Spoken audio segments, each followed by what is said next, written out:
بسم اللہ الرحمن الرحیم۔ ایپیسوڈ 7۔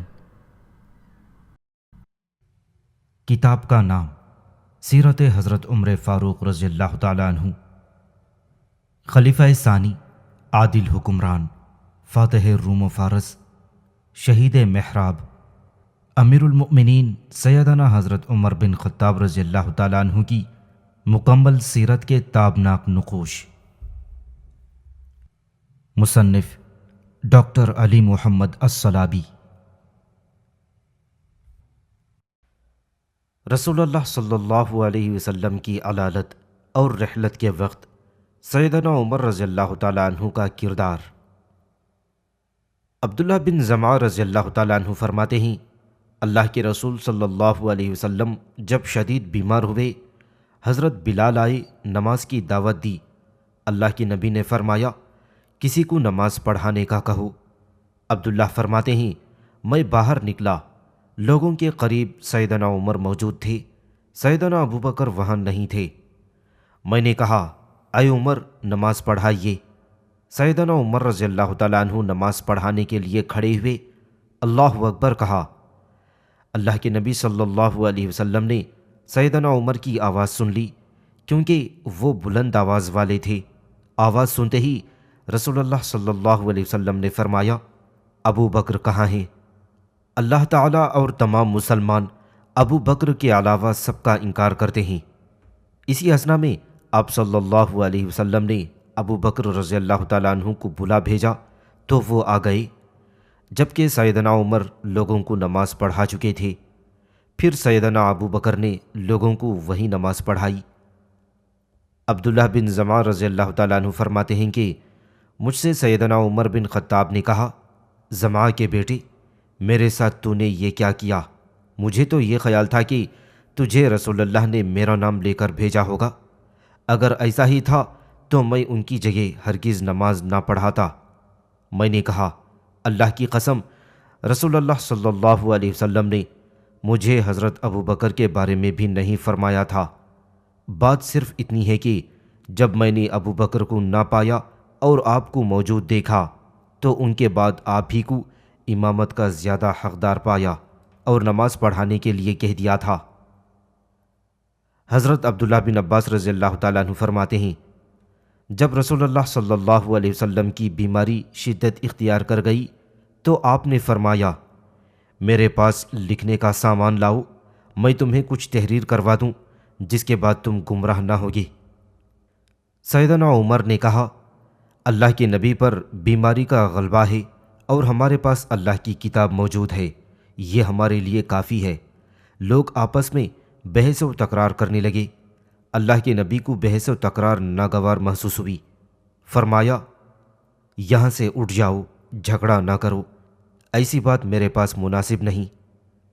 حضرت ابن عباس رضی اللہ تعالیٰ عنہ فرماتے تھے، اللہ کے نبی صلی اللہ علیہ وسلم اور ان کی طرف سے تحریر کے درمیان حائل ہونا نہایت افسوسناک بات تھی۔ اس حدیث کے بارے میں علماء اکرام نے سیر حاصل گفتگو کی ہے۔ امام نووی رحمۃ اللہ علیہ نے شرح مسلم میں اس پر مفصل کلام کیا ہے۔ بطور تمہید فرماتے ہیں، اللہ کے نبی بلا شبہ جھوٹ بولنے سے اکثر مبرہ تھے۔ وہ حالت صحت یا حالت مرض کسی بھی صورت شرعی احکام تبدیل نہ کر سکتے تھے اور نہ اپنے فرائض یعنی تبلیغ دین میں کوئی کوتاہی کر سکتے تھے۔ ان کے بیمار ہو جانے سے نہ تو ان کے مرتبے میں کوئی فرق پڑ سکتا تھا، نہ شریعت میں کوئی نقص پیدا ہو سکتا تھا۔ یہ بھی جان لینا چاہیے کہ اللہ کے نبی پر جادو بھی ہوا تھا، حتیٰ کہ آپ یہ بھی بھول جاتے تھے کہ فلاں کام کر لیا ہے، حالانکہ وہ نہ کیا ہوتا، اور ایسی حالت میں بھی آپ سے ان احکام کے خلاف کبھی کوئی بات صادر نہ ہوئی جو پہلے سے ثابت شدہ تھے۔ اتنی تمہید جان لینے کے بعد مان لینا چاہیے کہ علماء اکرام نے اس کتابت کے بارے میں مختلف خیالات ظاہر کیے ہیں۔ کہا گیا ہے کہ رسول اللہ صلی اللہ علیہ وسلم در حقیقت خلافت کے لیے جس میں فتنہ اور نزاع واقع ہونے کا خطرہ تھا کسی کا تعین فرما دینا چاہتے تھے۔ ایک رائے یہ بھی ہے کہ وہ دراصل مختصر طور پر تمام احکام لکھوا دینا چاہتے تھے تاکہ احکام کے بارے میں نزاع ختم ہو جائے اور منصوص علیہ پر اتفاق ہو جائے۔ اللہ کے نبی نے پہلے لکھوانے کا ارادہ فرمایا، پھر مصلحت اس میں دیکھی کہ نہ لکھوایا جائے۔ ہو سکتا ہے آپ نے نہ لکھوانے کا فیصلہ از روئے وحی کیا ہو اور پہلا حکم منسوخ ہو گیا ہو۔ سامعین سے گزارش کی جاتی ہے کہ ہمارے دونوں چینلز کے پلیٹ فارم سے جتنی بھی آڈیو بکس کی ریکارڈنگ کمپلیٹ ہو چکی ہے اسے خود بھی سنیں اور زیادہ سے زیادہ شیئر کرنے کی کوشش کریں، اور ہمارے سوشل میڈیا پلیٹ فارم کے لنکس ڈسکرپشن میں دیے گئے ہیں۔ ہمیں سبسکرائب اور فالو ضرور کریں تاکہ آپ کو ضروری اپڈیٹس ملتے رہیں، اور ہماری ٹیم کی فنانشیل سپورٹ کے لیے پیٹریون کی لنک ضرور چیک کریں۔ جزاک اللہ۔ سیدنا عمر رضی اللہ تعالیٰ عنہ کی گفتگو کے بارے میں تمام علماء کا اتفاق ہے کہ یہ گفتگو ان کی فراست، فضیلت اور دقت نظر کا نمونہ تھی، یعنی ہو سکتا ہے کہ اللہ کے نبی کچھ امور قلم بند کروا دیں، اگر لوگ ان سے عاجز آ جائیں تو وہ سزا کے لائق ٹھہریں گے، کیونکہ ایسی صورت میں یہ احکام منسوخ ہو جاتے اور اجتہاد کی گنجائش باقی نہ رہتی۔ اسی لیے انہوں نے فرما دیا تھا کہ ہمیں اللہ کی کتاب کافی ہے، کیونکہ اللہ تعالیٰ کا فرمان ہے، ہم نے کتاب میں کسی چیز کی کمی نہیں چھوڑی، آج کے دن ہم نے مکمل کر دیا تم پر تمہارا دین۔ سیدنا عمر رضی اللہ تعالیٰ عنہ کو کامل یقین تھا کہ دین مکمل ہو چکا ہے، اب امت کے گمراہ ہونے کا ڈر نہیں۔ انہوں نے اس حالت میں رسول اللہ صلی اللہ علیہ وسلم کا بوجھ گھٹانے کی کوشش کی۔ بلا شبہ سیدنا عمر حضرت ابن عباس رضی اللہ تعالیٰ عنہ اور ان جیسے دیگر فقہا صحابہ اکرام سے زیادہ بڑے فقیہ تھے۔ علامہ خطابی رحمۃ اللہ علیہ فرماتے ہیں، سیدنا عمر رضی اللہ تعالیٰ عنہ کے اس عمل سے یہ مطلب ہرگز نہیں لیا جا سکتا کہ وہ اللہ کے رسول کے بارے میں کسی قسم کے غلط گمان کا شکار ہو گئے تھے کہ مبادا رسول اللہ صلی اللہ علیہ وسلم کوئی غلط بات لکھوا دیں گے۔ صحابہ اکرام کے بارے میں روایت ملتی ہے کہ وہ ہر معاملے کو فیصلہ کن مرحلے میں داخل ہونے سے پہلے اس میں بحث و تکرار کرتے تھے، کہ جس طرح حدیبیہ کے دن صلح نامے کی تحریر کے وقت صورتحال پیش آئی، لیکن جب آپ صلی اللہ علیہ وسلم کوئی فیصلہ کن ارشاد فرما دیتے تھے تو پھر کسی کے لیے کسی بحث کی کوئی گنجائش باقی نہیں رہتی تھی۔ قاضی رحمۃ اللہ علیہ نے کہا، سیدنا عمر نے کہا تھا، احجر رسول اللہ۔ صحیح مسلم میں یہ جملہ اسی طرح استفہام کے ساتھ ہے، اور یہ نسخہ اس سے بہتر اور زیادہ قرین صحت ہے جس میں صرف حجر کے لفظ ہیں، کیونکہ سیدنا عمر یا کسی اور صحابی کی طرف سے بلا استفہام آپ صلی اللہ علیہ وسلم کی شان میں یہ کہنا ناممکن تھا، کیونکہ حجرہ کے معنی حاضہ ہیں، یعنی نامعقول بات کرنا۔ یہ جملہ اس کے کہنے والے کی طرف سے اس طرح تھا کہ تم اللہ کے رسول کے حکم کو اس طرح مت سمجھو کہ کوئی شخص نامعقول بات کہہ رہا ہے، کیونکہ اللہ کے نبی ہرگز نامعقول بات نہیں کہتے۔ اور سیدنا عمر کا یہ کہنا کہ حسبنا کتاب اللہ، یہ اللہ کے نبی سے تخاطب نہ تھا بلکہ اس شخص کے جواب میں تھا جس نے آپ کی رائے کی مخالفت کی تھی۔ علامہ طنطاوی رحمۃ اللہ علیہ نے اس واقعے پر اپنی رائے دی ہے کہ میرے خیال کے مطابق سیدنا عمر نبی کریم صلی اللہ علیہ وسلم کے ساتھ طویل صحبت و رقافت کے سبب اپنی رائے کا کھل کر اظہار کرنے کے عادی تھے، کیونکہ وہ جانتے تھے کہ اللہ کے نبی کی طرف سے انہیں اجازت بھی ہے اور آپ ان کے اس طرز عمل کو برا بھی نہیں مانتے۔ اور گزشتہ صفحات میں یہ بتایا جا چکا ہے کہ بہت سے مواقع پر انہوں نے اللہ کے نبی کو کھل کر مشورہ دیا تھا، مطالبہ کیا اور بعض معاملات میں بحث و تکرار بھی کی۔ اس کے جواب میں اللہ کے نبی کی عادت شریفہ یہ تھی کہ آپ سیدنا عمر کی صحیح رائے کو برقرار رکھتے تھے اور غلطی کی تصحیح فرما دیتے۔ جب اللہ کے نبی نے فرمایا، ایتونی بکتابی اکتب لکم کتابا، میرے پاس لکھنے کا سامان لاؤ، میں تمہارے لیے کچھ تحریر کر دوں، تو سیدنا عمر نے اپنی عادت کے مطابق، جس کے وہ رسول اللہ کی طرف سے اجازت یافتہ تھے، کہہ دیا کہ ہمیں اللہ کی کتاب کافی ہے۔ اور نبی کریم صلی اللہ علیہ وسلم نے ان کی اس درست رائے کو برقرار رکھا۔ اگر آپ کا ارادہ حاتمی ہوتا تو آپ یقیناً سیدنا عمر کو خاموش کرا دیتے اور جو کچھ لکھوانا چاہتے تھے وہ ضرور تحریر کراتے۔ وفات رسول اللہ صلی اللہ علیہ وسلم کے دن سیدنا عمر رضی اللہ تعالیٰ عنہ کا موقف۔ جب نبی کریم صلی اللہ علیہ وسلم کی وفات کی خبر لوگوں تک پہنچی تو بڑا شور و غل برپا ہوا۔ یہ بہت بڑا صدمہ تھا، خصوصاً سیدنا عمر بن خطاب کے لیے یہ انتہائی دلسوز سانحہ تھا۔ حضرت ابو ہریرہ رضی اللہ تعالیٰ عنہ فرماتے ہیں، جب نبی کریم صلی اللہ علیہ وسلم وفات پا گئے تو سیدنا عمر بن خطاب کھڑے ہو گئے اور کہا، کچھ منافقین یہ سمجھتے ہیں کہ اللہ کے رسول اس دنیا سے جا چکے ہیں، نہیں، وہ فوت نہیں ہوئے، وہ تو موسیٰ بن عمران علیہ السلام کی طرح اپنے رب کے پاس گئے ہیں۔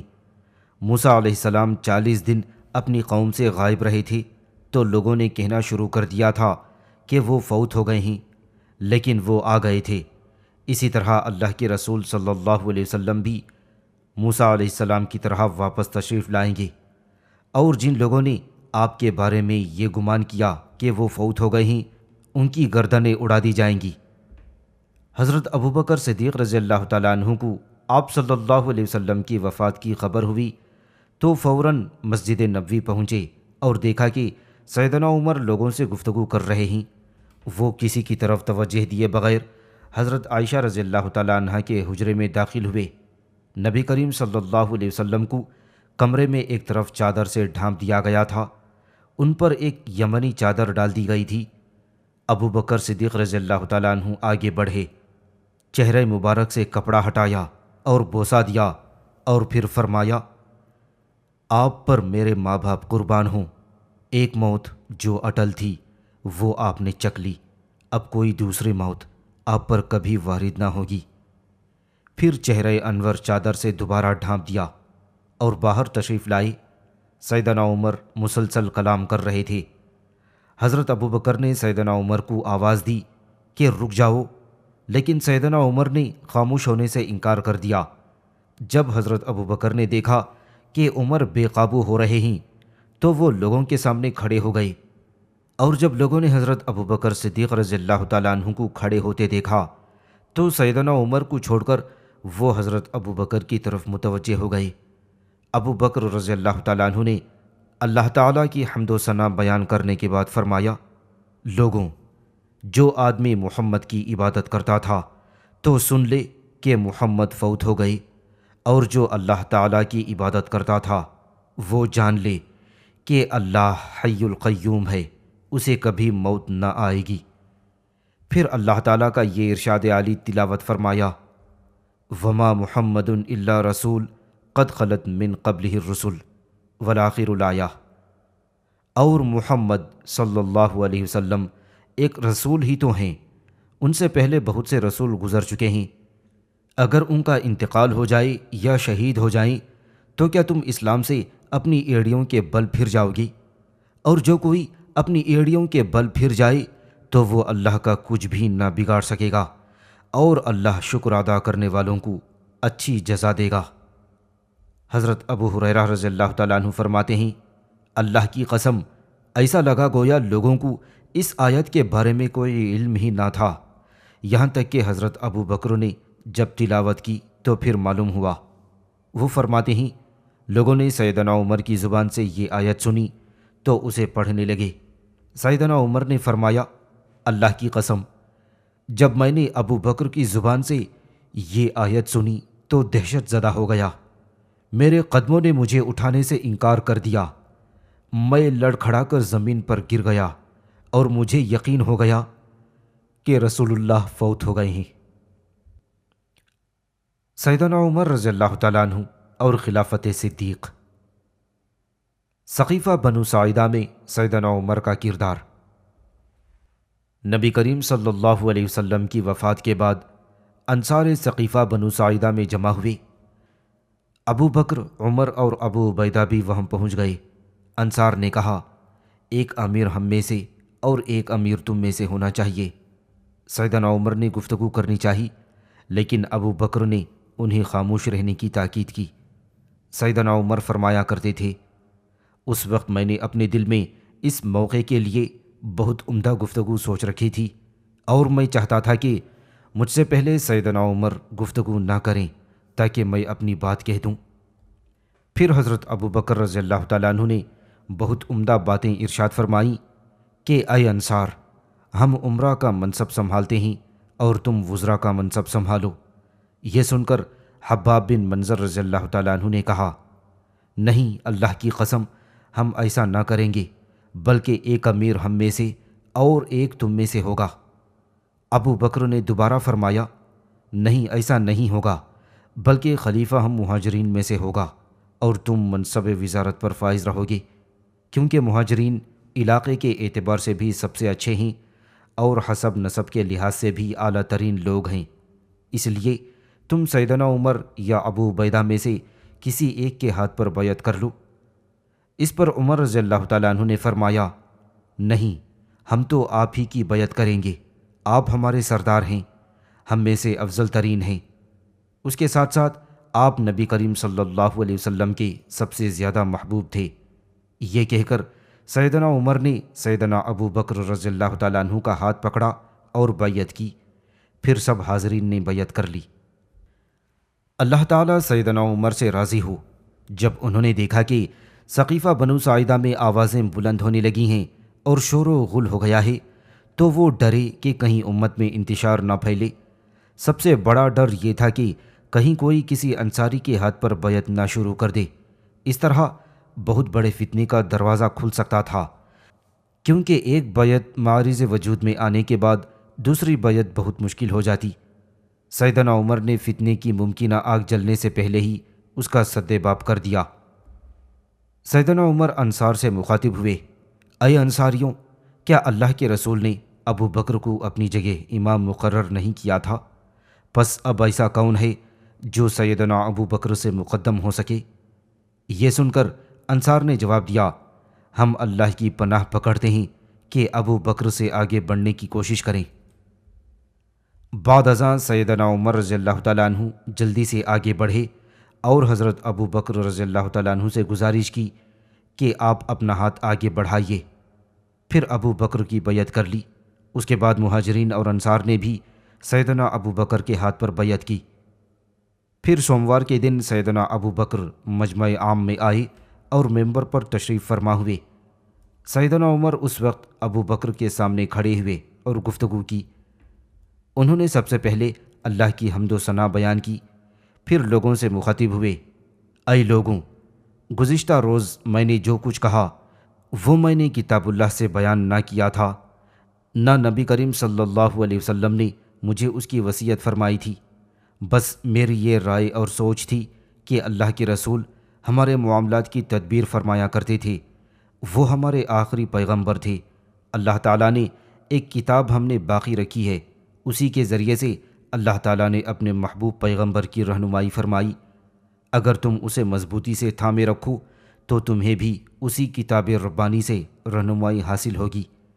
اب اللہ تعالیٰ نے خلافت کا معاملہ تم سے بہترین آدمی سیدنا عمر رضی اللہ تعالیٰ عنہ کے ہاتھ میں دے دیا ہے۔ ان کے بارے میں اللہ تعالیٰ نے فرمایا، ثانی اثنین اذ ہما فی الغار، کہ ہجرت کے وقت وہ غار میں پیغمبر علیہ السلام کے ساتھ تھے۔ اب تم سب اٹھو اور ابو بکر کی بیعت کرو۔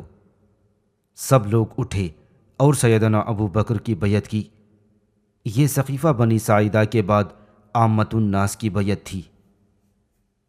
سیدنا عمر رضی اللہ تعالیٰ عنہ لوگوں کو حضرت ابو بکر رضی اللہ تعالیٰ عنہ کی بیعت کی ترغیب دیتے رہے، یہاں تک کہ سب لوگ متفقہ طور پر خلافت صدیق پر جمع ہو گئے۔ اللہ تعالیٰ نے ان سب کو فتنہ، فساد اور انتشار سے محفوظ کر دیا۔ نبی کریم صلی اللہ علیہ وسلم کی وفات کے بعد لوگوں کو حضرت ابو بکر رضی اللہ تعالیٰ عنہ کی امامت و خلافت پر جمع کرنا سیدنا عمر کا وہ لافانی کارنامہ ہے کہ اسے سونے کے پانی سے لکھا جا سکتا ہے۔ سیدنا عمر نے مسلمانوں کو ایک جا رکھا اور فتنوں کی آگ بھڑکنے سے پہلے ہی سیدنا ابو بکر کی بیعت کرنے میں جلدی کی اور پھر عمومی بیعت میں بھی بہت اہم کردار ادا کیا۔ اس طرح امت مسلمہ انتشار و اختلاف کے ہر المیے سے محفوظ رہی۔ یہ سب کچھ سیدنا عمر رضی اللہ تعالیٰ عنہ پر اللہ کے فضل کے بعد ان کی خداداد فہم و فراست کا نتیجہ تھا۔ مانعین زکوٰۃ سے جہاد اور لشکر اسامہ کے بارے میں ابو بکر رضی اللہ تعالیٰ عنہ سے مباحثہ۔ حضرت ابو ہریرہ رضی اللہ تعالیٰ عنہ فرماتے ہیں، جب اللہ کے رسول صلی اللہ علیہ وسلم وفات پا گئے اور ابو بکر رضی اللہ تعالیٰ عنہ خلیفہ منتخب ہو گئے تو کچھ عرب والوں نے ارتداد کا راستہ اختیار کر لیا۔ سیدنا عمر نے کہا، اے ابو بکر، کیا آپ ایسے لوگوں سے جہاد کرنا چاہتے ہیں جن کے بارے میں اللہ کے رسول صلی اللہ علیہ وسلم نے ارشاد فرمایا، مجھے حکم دیا گیا ہے کہ میں لوگوں سے اس وقت تک قتال و جہاد کروں جب تک کہ وہ اللہ کو ایک معبود تسلیم نہ کر لیں، پس جس نے لا الہ الا اللہ کہہ دیا اس نے مجھ سے اپنا مال اور جان محفوظ کر لی سوائے اسلام کے کسی حق کے، اور اس کا حساب اللہ پر ہوگا۔ سیدنا ابو بکر نے یہ سن کر جواب دیا، اللہ کی قسم، میں ہر اس فرد سے جہاد کروں گا جو زکوٰۃ اور نماز کے درمیان فرق ڈالے گا۔ زکوٰۃ مال کا حق ہے، اللہ کی قسم اگر لوگ بکری کا ایک بچہ بھی روکیں گے جبکہ وہ اللہ کے نبی کو زکوٰۃ کی مد میں دیتے تھے تب بھی میں ان سے جہاد کروں گا۔ سیدنا عمر رضی اللہ تعالیٰ عنہ فرماتے ہیں، اللہ کی قسم ابو بکر کی یہ بات سن کر مجھے احساس ہو گیا کہ اللہ تعالیٰ نے ابو بکر کا سینہ جہاد کے لیے کھول دیا ہے۔ میں نے یقین کر لیا کہ یہی حق ہے۔ اسی طرح بعض صحابہ اکرام رضی اللہ تعالیٰ عنہ مجمعین نے سیدنا ابو بکر کو یہ مشورہ دیا کہ جیش اسامہ کی روانگی مؤخر کر دی جائے، جب حالات کچھ پرسکون ہو جائیں تو اس لشکر کو روانہ کر دیا جائے۔ اسی دوران اسامہ رضی اللہ تعالیٰ عنہ نے عمر بن خطاب کو ابو بکر کی خدمت میں بھیجا کہ اجازت ہو تو وہ اس لشکر کو جو جرف میں مقیم ہے واپس مدینہ لے آئیں، کیونکہ اس لشکر میں فرزندان اسلام کے سرکردہ لیڈر موجود ہیں۔ مجھے خلیفۃ المسلمین، آل رسول اور تمام مسلمانوں کے بارے میں اندیشہ ہے، مبادا میرے پیچھے ان پر مشرک اچانک حملہ کر دیں۔ حضرت ابو بکر رضی اللہ تعالیٰ عنہ نے اس کی مخالفت کی اور اس لشکر کی واپسی کی اجازت دینے سے انکار کر دیا۔ انہوں نے ارشاد فرمایا، حالات کتنے ہی نازک ہوں اور نتائج کتنے ہی برے نظر آتے ہوں، میں شام کی طرف جانے والے اس لشکر کو ہرگز نہیں روکوں گا۔ انصار نے حضرت اسامہ بن زید رضی اللہ تعالیٰ عنہ کی جگہ کسی عمر رسیدہ اور تجربے کار فرد کو کمان سونپنے کا مطالبہ کیا، اور اس سلسلے میں انہوں نے سیدنا عمر کو سیدنا ابو بکر صدیق سے گفتگو کے لیے بھیجا۔ سیدنا عمر نے ابو بکر صدیق کو یہ پیغام پہنچایا۔ وہ بیٹھے ہوئے تھے مگر یہ پیغام سن کر اچھل پڑے۔ انہوں نے سیدنا عمر کی داڑھی پکڑ لی اور فرمایا، اے خطاب کے بیٹے، تمہاری ماں تمہیں گم پائے، جس آدمی کو رسول اللہ نے کمان سونپی ہے تم مجھے اسے معزول کرنے کا مشورہ دے رہے ہو۔ یہ سن کر سیدنا عمر رضی اللہ تعالیٰ عنہ لوگوں کے پاس آئے اور فرمایا، چلے جاؤ، تمہیں تمہاری مائیں گم پائیں، تمہاری وجہ سے میرے اور امیر المؤمنین کے درمیان تلخ کلامی ہوئی ہے۔ حضرت معاذ رضی اللہ تعالیٰ عنہ کی یمن سے واپسی اور سیدنا عمر رضی اللہ تعالیٰ عنہ کی رائے۔ حضرت معاذ بن جبل رضی اللہ تعالیٰ عنہ نبی کریم صلی اللہ علیہ وسلم کی حیات مبارکہ میں یمن میں مقیم رہے۔ انہوں نے یمن میں بہت سی دعوتی خدمات انجام دیں اور مرتدین کے خلاف جہادی سرگرمیوں میں حصہ لیا۔ وہ اللہ کے نبی کی وفات کے بعد مدینہ آئے۔ سیدنا عمر نے سیدنا ابو بکر کو مشورہ دیا کہ آپ معاذ بن جبل رضی اللہ تعالیٰ عنہ سے اس کی درخواست کی چیزوں کے سوا باقی سارا مال واپس لے لیں۔ سیدنا ابو بکر رضی اللہ تعالیٰ عنہ نے فرمایا، سیدنا معاذ کو نبی کریم صلی اللہ علیہ وسلم نے یمن بھیجا تھا تاکہ اس کی ضروریات پوری ہو جائیں، اب میں اس سے کچھ نہ لوں گا، ہاں اگر وہ اپنی مرضی سے دے دے تو اور بات ہے۔ سیدنا عمر نے خیال کیا کہ سیدنا ابو بکر نے ان کی رائے پر عمل نہیں کیا، مگر سیدنا عمر اپنی رائے درست سمجھتے تھے۔ وہ خود معاذ کے پاس پہنچے تاکہ اس پر سیدنا معاذ رضی اللہ تعالیٰ عنہ کو راضی کر لے۔ سیدنا معاذ نے کہا، اللہ کے رسول نے مجھے ایک چیز عطا فرمائی ہے، اب میں اس میں تبدیلی نہیں کر سکتا۔ حضرت عمر حضرت ابوبکر کے ذریعے سے سیدنا معاذ پر کوئی زیادتی کرانے کے خواہش مند نہیں تھے۔ وہ تو حضرت معاذ اور تمام مسلمانوں کی حقیقی خیر خواہی کے آرزو مند تھے۔ حضرت معاذ نے بھی سیدنا عمر کے مشورے کو قبول نہ کیا۔ حضرت عمر کو یقین تھا کہ وہ معاذ کو مجبور نہیں کر سکتے۔ سیدنا معاذ کی بات سن کر وہ چپ چاپ واپس آ گئے، کیونکہ وہ اپنا فرض پورا کر چکے تھے۔ لیکن حضرت عمر کے پلٹنے کے بعد سیدنا معاذ سیدنا عمر کے پاس آئے اور کہا، میں نے آپ کی بات مان لی ہے، میں آپ کی رائے پر عمل کرنے کے لیے تیار ہوں۔ دراصل میں نے خواب میں دیکھا ہے کہ میں ایک گہرے پانی میں غوطے کھا رہا ہوں۔ اے عمر، آپ نے مجھے ڈوبنے سے بچایا۔ پھر سیدنا معاذ سیدنا ابوبکر کی خدمت میں گئے اور ایک چیز بھی رکھے بغیر سب کچھ حضرت ابوبکر کے سامنے پیش کر دیا۔ پھر سیدنا ابوبکر رضی اللہ تعالیٰ عنہ نے فرمایا، جو چیز میں تمہیں ہبا کر چکا ہوں وہ تم سے واپس نہیں لینا چاہتا۔ سیدنا عمر نے کہا، ایسا اس وقت ہونا چاہیے جب وہ چیز جائز اور حلال ہو۔ ایک روایت کے مطابق سیدنا ابوبکر رضی اللہ تعالیٰ عنہ نے حضرت معاذ سے فرمایا، اپنا حساب پیش کرو۔ معاذ نے جواب دیا، کیا مجھے 2 حساب دینے پڑیں گے، ایک اللہ تعالیٰ کے سامنے اور ایک آپ کے سامنے؟ اللہ کی قسم، میں آپ کی طرف سے کبھی کوئی منصب قبول نہ کروں گا۔ سیدنا عمر رضی اللہ تعالیٰ عنہ کے پاس ایسی خداداد فراست تھی کہ کسی کو شاذ و نادر ہی نصیب ہوتی ہے۔ علامہ ذہبی رحمۃ اللہ علیہ فرماتے ہیں، جب اسود عنسی نے یمن میں نبوت کا دعویٰ کیا تو ابو مسلم خولانی رحمۃ اللہ علیہ کو گرفتار کر لیا۔ آگ کی ایک بڑی خندق تیار کی گئی اور ابو مسلم کو اس میں ڈال دیا گیا، لیکن آگ نے ابو مسلم کو کوئی نقصان نہ پہنچایا۔ لوگوں نے اسود عنسی کو مشورہ دیا کہ آپ اس شخص کو جلا وطن کر دیں، ورنہ آپ کے پیروکار آپ سے متنفر ہو جائیں گے۔ چنانچہ ابو مسلم خولانی چھوڑ دیے گئے اور وہ مدینہ طیبہ تشریف لے آئے، اپنا اونٹ بٹھایا، پھر مسجد میں داخل ہوئے۔ سیدنا عمر نے انہیں دیکھ لیا، وہ آگے بڑھے اور پوچھا، تم کہاں سے آئے ہو؟ ابو مسلم نے جواب دیا، میں یمن سے آیا ہوں۔ سیدنا عمر نے پوچھا، وہ شخص کون ہے جسے عنسی نے آگ میں پھینکا تھا؟ ابو مسلم نے کہا، وہ عبداللہ بن ثوب تھا۔ سیدنا عمر نے ابو مسلم سے کہا، میں تجھے قسم دے کر پوچھتا ہوں، کیا وہ تو ہے؟ تو ابو مسلم نے کہا، اللہ کی قسم، میں ہی ہوں۔ سیدنا عمر نے ابو مسلم سے معانقہ کیا اور رو پڑے، پھر انہیں اپنے ساتھ لے گئے، ابو بکر صدیق رضی اللہ تعالیٰ عنہ کے سامنے بٹھایا اور پھر کہا، اس اللہ کی تعریف ہے جس نے مجھے اپنی زندگی میں ہی رسول اللہ صلی اللہ علیہ وسلم کی امت کے ایسے فرد سے ملاقات کرا دی جس کے ساتھ ویسا ہی حادثہ پیش آیا کہ جیسا خلیل الرحمن ابراہیم علیہ الصلاۃ والسلام کے ساتھ پیش آیا تھا۔ ابان بن سعید کو بحرین کا گورنر بنانے کا عندیہ۔ حضرت ابوبکر صدیق رضی اللہ تعالیٰ عنہ نے گورنروں کے تقرر کے سلسلے میں شورائی نظام قائم فرمایا۔ ایک دفعہ انہوں نے بحرین کے گورنر کے تقرر کے لیے مشورہ طلب کیا۔ سیدنا عثمان نے مشورہ دیا کہ آپ بحرین کا گورنر اس آدمی کو مقرر فرمائیں جسے اللہ تعالیٰ کے رسول صلی اللہ علیہ وسلم نے بھیجا تھا۔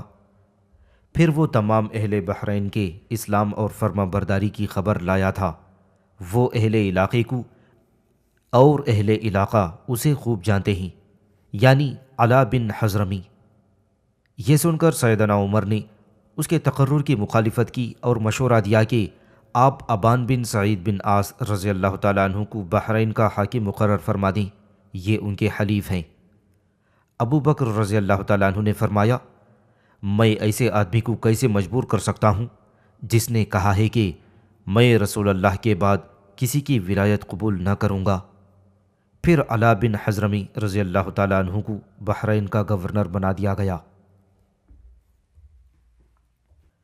شہداء کی دیت کے بارے میں سیدنا عمر رضی اللہ تعالیٰ عنہ کا مشورہ۔ مرتدین کے خلاف جنگوں میں شہید ہونے والوں کی دیت قبول نہ کرنے کی رائے یوں بیان کی جاتی ہے کہ سیدنا ابو بکر رضی اللہ تعالیٰ عنہ کے پاس اسد اور غطفان قبائل سے ایک وفد بذاخہ حاضر ہوا اور صلح کی پیشکش کی۔ ابو بکر رضی اللہ تعالیٰ عنہ نے انہیں دو باتوں میں سے ایک کا اختیار دیا، یا تو ایسی جنگ اختیار کر لو جس میں جلا وطنی ہوگی، یا ایسی صلح اختیار کر لو جس میں رسوائی ہوگی۔ انہوں نے پوچھا، جنگ کو تو ہم جانتے ہیں، لیکن رسوائی والی صلح کیا چیز ہوتی ہے؟ ابو بکر صدیق رضی اللہ تعالیٰ عنہ نے فرمایا، تم سے تمہارے گھر بار اور جانور چھین لیے جائیں گے اور سب کچھ مال غنیمت ہوگا۔ تمہارے پاس ہمارا جو مال ہے وہ واپس کرنا پڑے گا۔ تم ہمارے مقتولین کی دیت دو گے، تمہارے مقتولین آگ میں جائیں گے، اور جب تک خلیفۃ المسلمین اور مہاجرین تمہارے بارے میں کوئی اور فیصلہ نہ کر لیں تمہیں کھیتی باڑی کرنی پڑے گی۔ سیدنا ابو بکر نے اپنی یہ رائے سب لوگوں کے سامنے پیش کی۔ سیدنا عمر بن خطاب کھڑے ہوئے اور کہنے لگے، میرے خیال میں آپ نے جو جلا وطنی والی جنگ یا رسوائی والی صلح کی بات کی ہے وہ درست ہے۔ غنیمت کا مال اور اپنا مال واپس لینا بھی ٹھیک ہے، مگر یہ جو آپ نے شہیدوں کی دیت مانگی ہے وہ درست معلوم نہیں ہوتی، کیونکہ ہمارے مقتولین اللہ کی راہ میں شہید ہوئے، وہ اپنے اللہ سے اجر پائیں گے۔ یہ سن کر سب لوگوں نے تائید کی۔ اقرا بن حابس اور عینہ بن حسن کے لیے زمین الاٹ کرنے پر اعتراض۔ اقرا بن عینہ رضی اللہ تعالیٰ عنہ حضرت ابو بکر صدیق رضی اللہ تعالیٰ عنہ کی خدمت میں حاضر ہوئے اور عرض کیا، اے خلیفۃ المسلمین، ہمارے قریب ایک سنگلاخ زمین ہے، اس میں گھاس کی پتی بھی پیدا نہیں ہوتی اور نہ ہی کوئی اور نفع مند چیز اگتی ہے۔ اگر آپ مناسب سمجھیں تو وہ زمین ہمیں الاٹ کر دیجئے تاکہ ہم وہاں کھیتی باڑی کر سکیں، ہو سکتا ہے مستقبل میں وہ زمین نفع مند ثابت ہو۔ تو حضرت ابو بکر رضی اللہ تعالیٰ عنہ نے اپنے گرد بیٹھے احباب سے مشورہ طلب فرمایا۔ انہوں نے الاٹ کرنے کا مشورہ دے دیا، چنانچہ سیدنا ابو بکر صدیق رضی اللہ تعالیٰ عنہ نے منظوری دے دی اور ایک تحریر لکھ دی جس پر سیدنا عمر رضی اللہ تعالیٰ عنہ کی گواہی ڈال دی۔ سیدنا عمر اس وقت موجود نہ تھے۔ وہ دونوں سیدنا عمر کے پاس پہنچے تاکہ بطور گواہ انہیں اس معاہدے کا پابند کیا جا سکے۔ جس وقت وہ سیدنا عمر کے پاس پہنچے اس وقت وہ اپنے ایک اونٹ کو تیل مل رہے تھے۔ انہوں نے کہا، اے عمر، آپ کو سیدنا ابو بکر نے اس معاہدے کا گواہ مقرر کیا ہے، اب یہ معاہدہ ہم آپ کو پڑھ کر سنائیں یا آپ خود پڑھ لیں گے؟ سیدنا عمر نے فرمایا، تم مجھے دیکھ رہے ہو میں مصروف ہوں، تم چاہو تو پڑھ کر سنا دو یا انتظار کرو، میں فارغ ہو کر پڑھ لوں گا۔ ان دونوں نے کہا، ہم آپ کو پڑھ کر سنا دیتے ہیں۔ سیدنا عمر رضی اللہ تعالیٰ عنہ نے یہ معاہدہ سنا تو اسے ان کے ہاتھوں سے لے لیا، پھر اس پر تھوک کر اسے مٹا دیا۔ وہ دونوں سیدنا عمر رضی اللہ تعالیٰ عنہ کے اس عمل پر سخت ناراض ہوئے اور کچھ نازیبا الفاظ بھی سنا دیے۔ سیدنا عمر نے فرمایا، رسول اللہ صلی اللہ علیہ وسلم تم دونوں سے تالیف قلب فرماتے تھے۔ ان دنوں اسلام کی کچھ مجبوریاں تھیں، بعد ازاں اللہ تعالیٰ نے اسلام کو طاقت اور عزت عطا فرمائی، اس لیے تم دونوں واپس جاؤ اور اپنی محنت کرو، اب اللہ تعالیٰ کی طرف سے تم دونوں کے لیے کوئی رعایت نہیں ہے۔ وہ دونوں حیرانی اور پریشانی کی حالت میں سیدنا ابو بکر صدیق رضی اللہ تعالیٰ عنہ کی خدمت میں حاضر ہوئے اور عرض کیا، ہمیں یہ نہیں معلوم ہو سکا کہ خلیفہ آپ ہیں یا عمر۔ سیدنا ابو بکر نے جواب دیا، اگر وہ تسلیم کر لیتے تو وہی خلیفہ ہوتے۔ اسی دوران میں سیدنا عمر بھی وہاں پہنچ گئے۔ وہ غصے میں تھے۔ آتے ہی سیدنا ابو بکر سے پوچھا، مجھے یہ بتائیے کہ جو زمین آپ نے ان دونوں کو الاٹ کی ہے وہ آپ کی ملکیت ہے یا تمام مسلمانوں کی؟ سیدنا ابو بکر نے فرمایا، سب مسلمانوں کی۔ سیدنا عمر نے کہا، تو آپ نے یہ زمین صرف ان دونوں کو کیوں الاٹ کر دی؟ سیدنا ابو بکر نے فرمایا، میں نے اپنے گرد بیٹھے احباب سے مشورہ کیا تھا، وہ سب یہ زمین انہیں الاٹ کرنے پر راضی تھے۔ سیدنا عمر نے کہا، اگر یہ چند لوگ راضی ہو بھی گئے تو اسے تمام مسلمانوں کی رضا کیسے سمجھا جا سکتا ہے؟ ابو بکر صدیق نے فرمایا، اے عمر، میں نے اس وقت تم سے کہا تھا کہ اس امر کی مخالفت میں تم مجھ سے زیادہ قوی ہو، لیکن تم ہی نے مجھے اس کام کے لیے مجبور کیا۔